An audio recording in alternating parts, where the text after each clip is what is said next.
Hi, Simon Chappell here. I'm the Quit Alcohol Coach. Today, I wanted to talk about alcohol use disorder. What is that? What's an alcohol use disorder? Have you got an alcohol use disorder?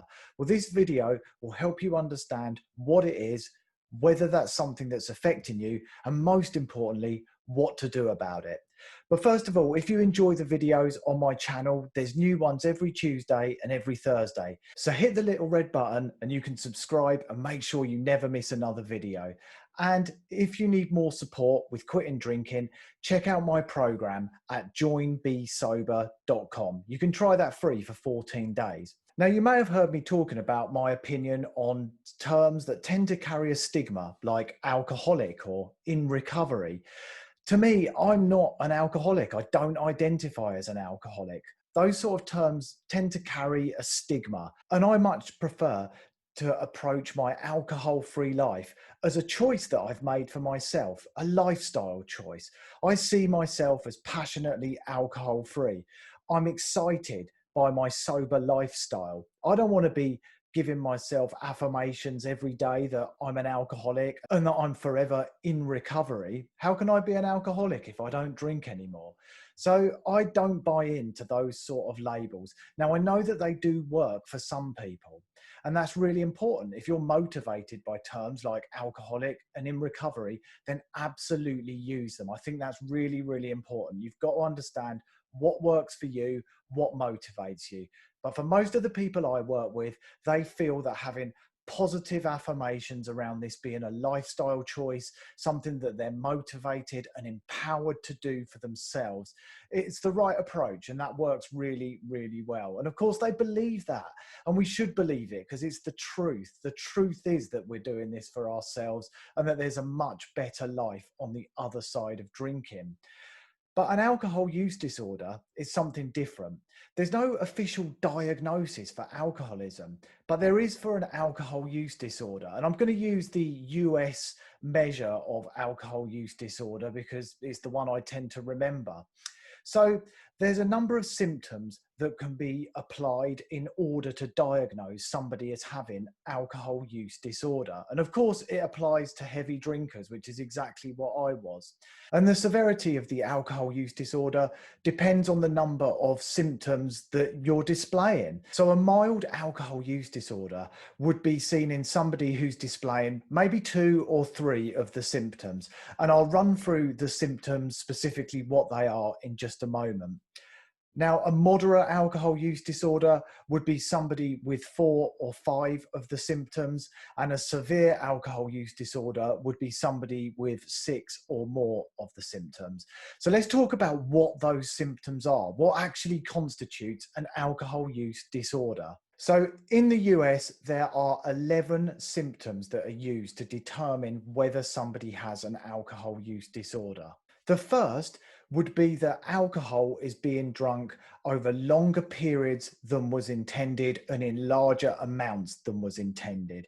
So that's when you might say, I'm just going to have one drink. And before you know it, you've had 3 bottles of wine, which is exactly what I used to do. The second symptom is when there's a constant desire to cut down or control the amount of alcohol that's being drunk, but continual failure. We keep going back to drinking. The third symptom is when we're spending a great deal of time in activities that are necessary to use alcohol, obtain alcohol, or recovering from the effects of alcohol. The fourth alcohol use disorder symptom is craving, having a strong craving to drink most of the time. The fifth symptom is when alcohol use is impacting on our commitments and our obligations. And that might be work, home life, family life, education, health, and overall well-being. The sixth symptom of alcohol use disorder is when it starts to affect our social life, our interpersonal relationships,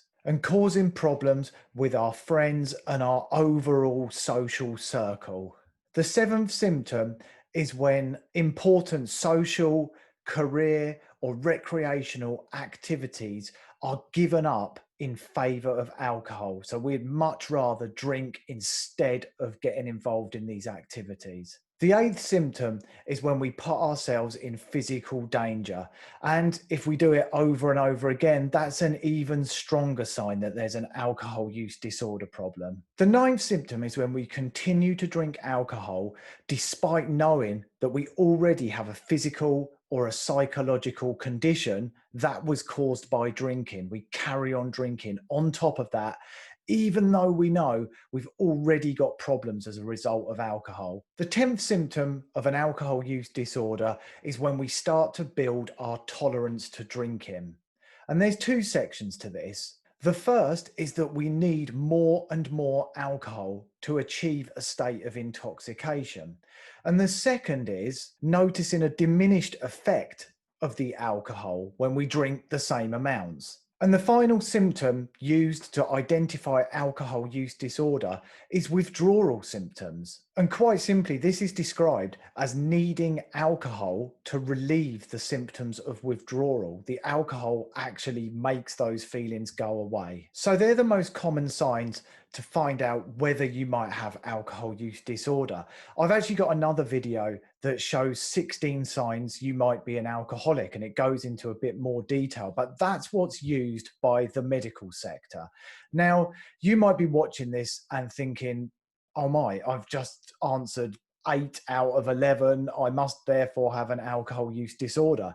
I know when I was drinking, I would have answered many of those questions positively, and I would immediately be looking for something to calm my mind and reassure me that my drinking is just the same as everybody else's. It's not that bad. But the fact is, the first step in the process to finding freedom from alcohol and breaking out of that tight grip that it's holding you in is actually acknowledging that there's a problem. Once you acknowledge there's a problem, you can start to learn what to do about it. And when you start learning what to do about it, you can begin to move forward and feeling positive about yourself, that you're taking action that's actually going to help change you and allow you to become a better version of yourself. Now, there's loads of videos on my YouTube channel here that will give you all the tips and tactics you need in order to be able to quit alcohol. You might want to consider taking a break, but don't just do that cold turkey. If you simply just stop drinking without educating yourself, trying to understand the best strategies, the tools, the tactics, the support that you're going to need, you will probably find it really, really challenging, especially when you start to experience discomfort and withdrawal symptoms. So my first piece of advice would be to educate yourself. Start learning about the best ways to quit drinking, understanding exactly what alcohol does to you, to your mind and to your body and to your life and the people around you, how it affects everybody. There's some amazing quit drinking books. There's a huge list on my website. I'll put a link to that in the description. And once you've started educating yourself, you can begin taking tentative steps out into the big wide world without alcohol. You can start looking at your beliefs. You might have believed that you can only have fun if you drink alcohol, or that alcohol helps you relax or de-stress. Now, I can tell you, I believed all of those things, but they were completely wrong. My beliefs were wrong. They were false. They were limiting beliefs that held me back in my life. But of course, I thought they were completely true. But approaching this with an open mind and recognizing that actually some of our beliefs might be wrong and being open to changing your beliefs is an excellent approach, because then you can start to form new beliefs. And once you've educated yourself, maybe you've joined some sober groups on Facebook, a group like mine, and made some connections, got some support, aligned yourself with some people who are doing the exact same thing. They're on the same journey and the same path as you. You'll start to feel strong. You'll start to feel supported. You'll realize you're not alone in this. And when that happens, you can start to take some really positive steps. And as you begin to go out into the world alcohol free, you start to realize that going out socially or engaging with friends without alcohol is actually more fun. And it wasn't the alcohol that made these things fun. They were fun anyway. Or you might find that you become way less stressed. Your anxiety reduces dramatically. That absolutely happened for me, and it's happened for thousands and thousands of other people as well.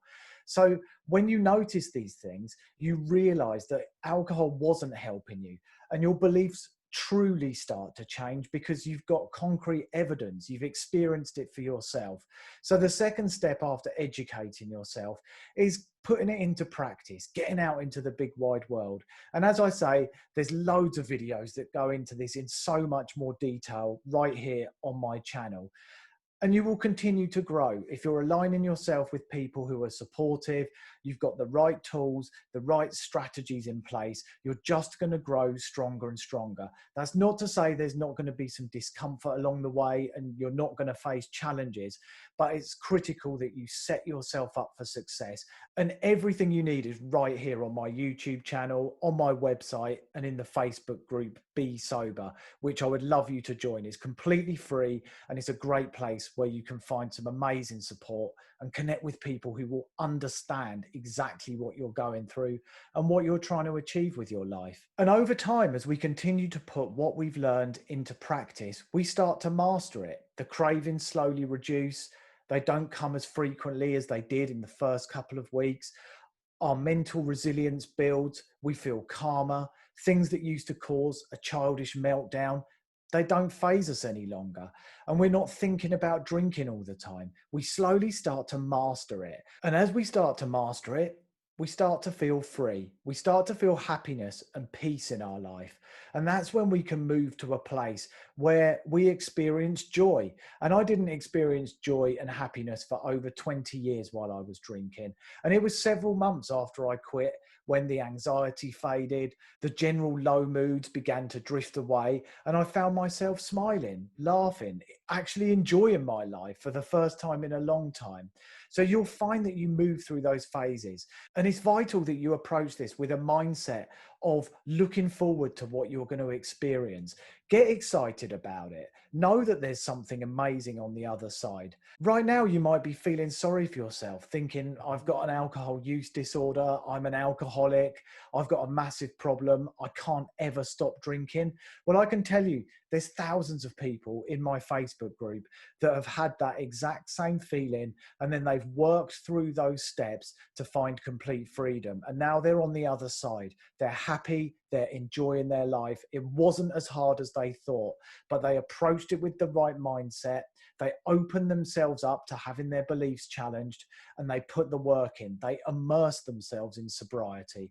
They learned all they could. They pushed themselves hard, and they made sure they had the support they needed around them. And everything you need is right here on my YouTube channel. So make sure you subscribe, look at the videos that you think are going to give you what you need, and then ensure you connect in the Be Sober Facebook group to start moving forward on your own journey.